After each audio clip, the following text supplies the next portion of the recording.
Winter is coming, and I have to put these winter tires on my daughter's RAV4. And the rust on these steel rims is looking really bad. So let's have some fun and invest a little bit of time to refurbish these rims before installing them. Here's a view and list of all the tools that I'll use to refurbish these rims. Always start with PPE, so gloves, glasses, and a respirator. Then a drill with a variety of wire brushes. For the more serious work, an angle grinder with an assortment of wire wheels. I have a leaf blower to blow away the dust or rust from grinding. Then we have a few chemicals, starting with rust Mort. Now I'll get into more details about this product later, but I'll be using it to convert the rust to an insoluble coating. You'll always need some sort of cleaning agent. For the finishing, I have a couple cans of self-etch primer, sandpaper to scuff the primer, and a can of dupli color for a final coating. A pair of workhorses so you don't have to work on the ground. And I will place a list of all these items in the description below for your convenience. Start off by blowing away the dust from your summer storage. I'm starting by using my drill with multiple wire brushes to remove all the loose rust and paint. Periodically remove all the excess dust you just created with the leaf blower. This is when you'll be glad to be wearing that respirator. Even though I'm doing this outside while wearing glasses and a respirator, you just don't want to breathe in any of that rust, because it could irritate your eyes and stomach if ingested. And placing tires on the workhorses makes for a nice workstation, because you definitely don't want to be doing this while hunched over on the ground. With a variety of wire brushes, the goal is to remove all the loose stuff. You're not trying to get down to the bare metal. We'll save that for later after the acid application. And in case you were wondering about the wheel weights and the valve stem, I don't want to rebalance the wheels, so I'll deal with the wheel weights when they're removed. As for the valve stem, I didn't want those replaced, so I'm standing close to them, but not close enough to accidentally hit them with the drill. I realized the job would be a better quality if those items and the tire were off the rim, but I'll be happy with removing the majority of the damage and controlling the rest with rust Mort. After the initial sanding, just feel around for any other rust or loose paint chips that can easily be removed. Don't worry about the smoothness or any of the rust that still remains. Remember, you're only getting rid of the loose debris. With all the rims lightly sanded, I've moved them into the garage for the night and placed them on a tarp to protect the floor. Rust Mort is an acid compound that converts existing rust to an insoluble black coating prior to applying body filler, primer, or top coat. This removes light rust and converts heavy rust into a stable, workable substrate, which is really what I need because these steel rims are old and heavily rusted. Now a little goes a long way, so just pour a little into a jar and you'll also need a brush. And even though you can't see it, I continue to wear my PPE for safety because this is an acid. Apply multiple coats, keeping the area wet with rust Mort until the rust is converted. The longer the surface is kept wet, the better the final result. Now I will let this sit overnight before moving on to the next stage. Again, it's really important to keep the surface wet, and a small amount on the brush will cover a large area, as you'll see. The small amount that I poured inside the jar is likely enough to coat these 4 rims 3 times because I don't want the surface to dry. And because these rims are in really rough shape, it will definitely take multiple coats to neutralize the rust. This product is designed to remove all minor rust and leave a bare metal surface. Thicker rust deposits may take multiple applications before neutralizing completely. In cases of thicker deposits, the process may leave a black or white, sometimes powdery residue or coating on the surface. A black coating indicates that there was a sufficient amount of rust Mort applied to convert but not remove the rust completely. A white coating sometimes appears, indicating that there was not a sufficient amount of rust Mort applied to the panel to convert or remove the existing rust.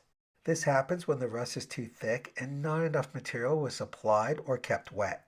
In cases where a white coating appears, the area should be sanded and retreated with rust Mort.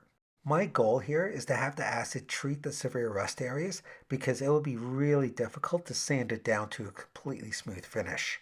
With the rims fully coated, I'll repeat this process a couple of times over the next 12 hours as I keep the rims wet with rust mort.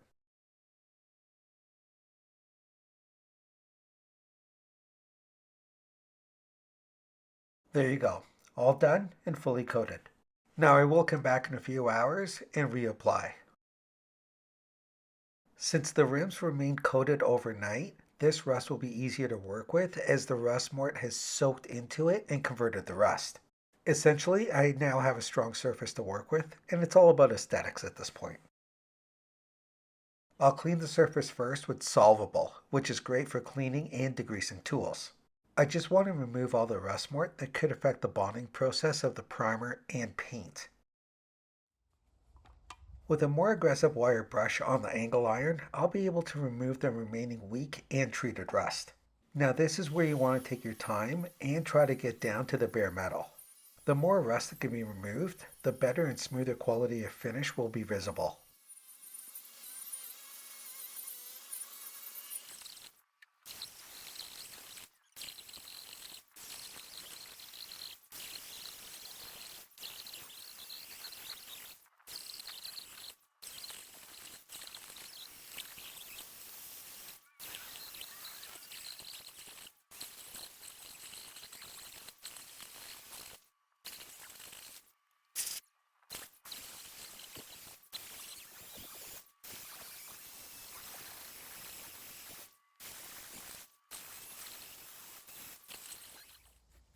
Use a variety of wire brushes to help with the grinding. Because I did not remove the wheel weights nor the valve stem, be extra careful when sanding around those areas. Now I have some pitting from the rust, and I'm okay with that on these rims. For those that want a better finish, you could fill those pits with a putty and then resand. However, for me, these are still steel rims for the winter, and I just want them to look better and close to new. This particular wire brush is a lighter gauge and will refine or polish the rim to a smoother finish. As you can see, the high spots have been removed with a few challenging areas still remaining around the wheel weights and valve stem, which I did not want to remove. So I'll have to live with a few of those remaining high spots around those areas, but at least they were treated with the acid.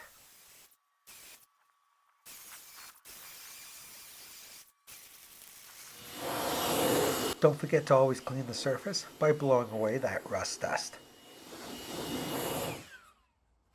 This wire brush will help to dislodge any metal bristles that came off the wire wheels and remain stuck in the seam of the rim.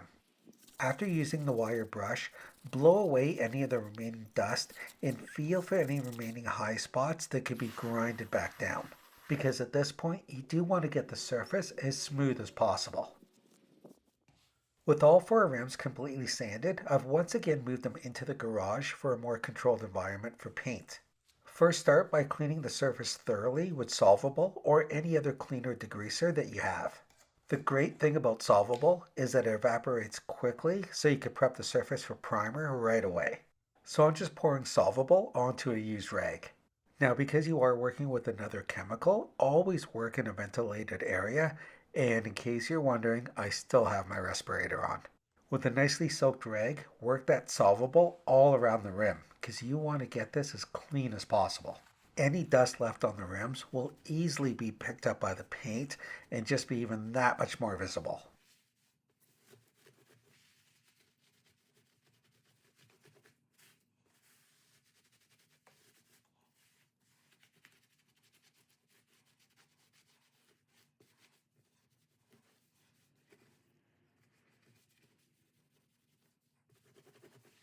Just look at how much this microfiber cloth removed.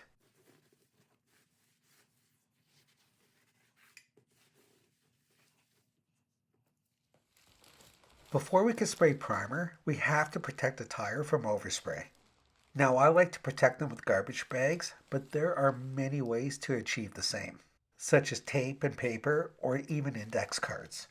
Here's my method, which is measuring half the diameter of the rim with the garbage bag and then cutting off that portion, which actually creates a nice circle around the tire.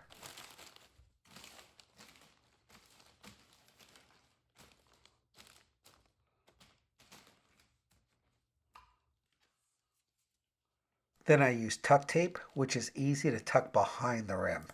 And of course, take your time because a bad tape job will easily be visible when you peel it off. And the reason I like to use tuck tape is because it's going to give me an excellent bond and it's just temporary.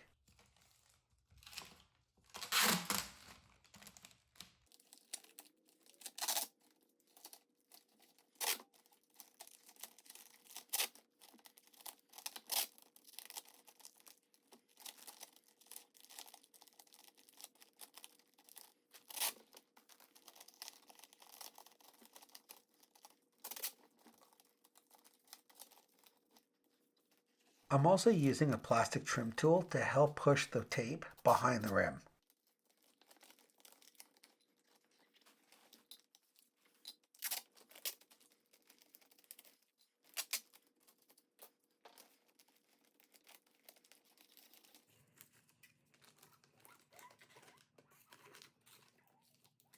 And then push the garbage bag so it attaches to the tape.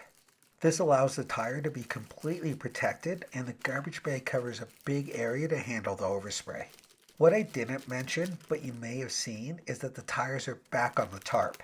This will catch any of the paint spray that goes through the holes of the rim and therefore won't leave my garage floor with any paint marks.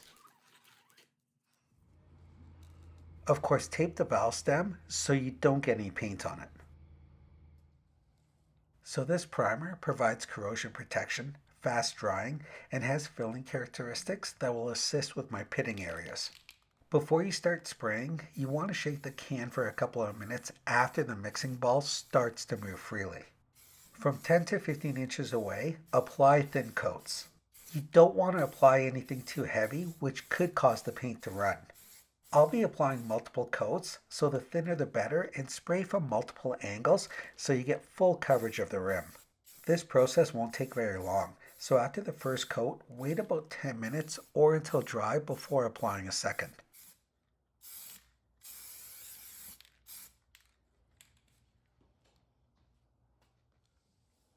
Now, apply the second coat. Once again, spray a thin coat so you don't run into overspray difficulties.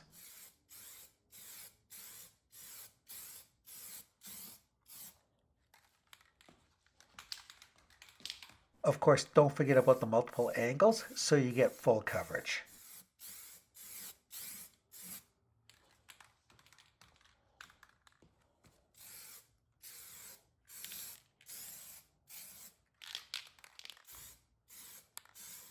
And now we'll just wait for this to dry.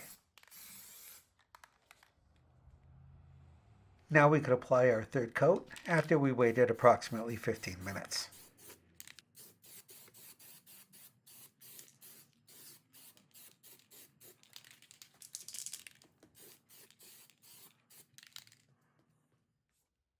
With the rims fully coated with primer, I'll lightly scuff it with 400 grit sandpaper so I could get a better adhesion from the top coat.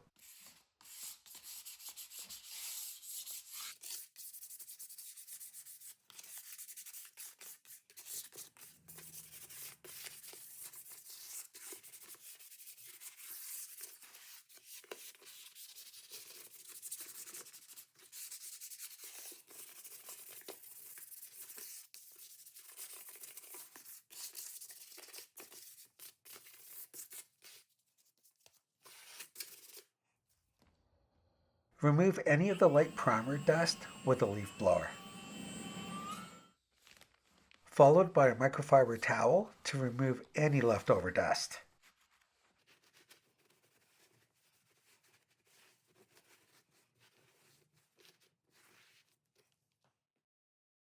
For my top coat, I'll be using Dupli color, which is great for metal and has a nice durable finish. I went with more of a matte finish because I knew there was going to be a lot of surface damage from the rust, so I didn't want that to stand out through a gloss finish. And once again, apply in thin layers. On this one, you want to hold the can about 10 inches away from the surface. On the can, it recommends about 10 minutes for drying time before we could apply the second coat. As a reminder, apply your layers from different angles. And here's the second coat.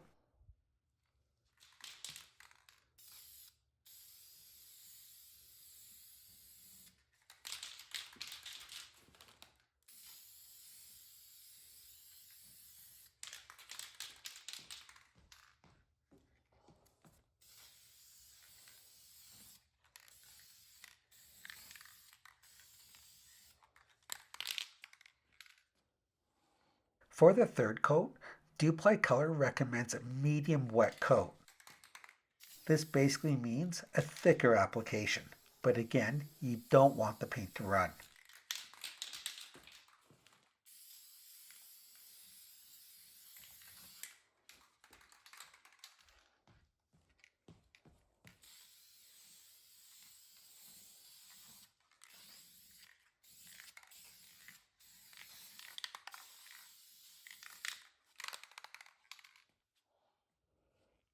The paint is still curing and it's been about 10 minutes after the third and final coat, but I'll still move forward and remove the covers slowly so I don't wreck the finish.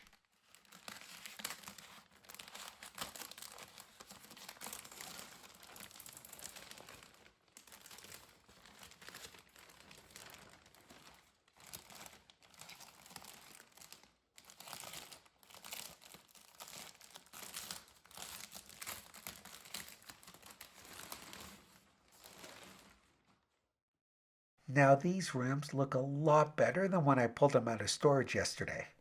Unfortunately, they won't be 100% or as if I just purchased them. There was just too much rust damage and I chose not to remove the tire, valve stem, and weights. However, this process was a lot cheaper than replacing 4 rims and having the tires remounted.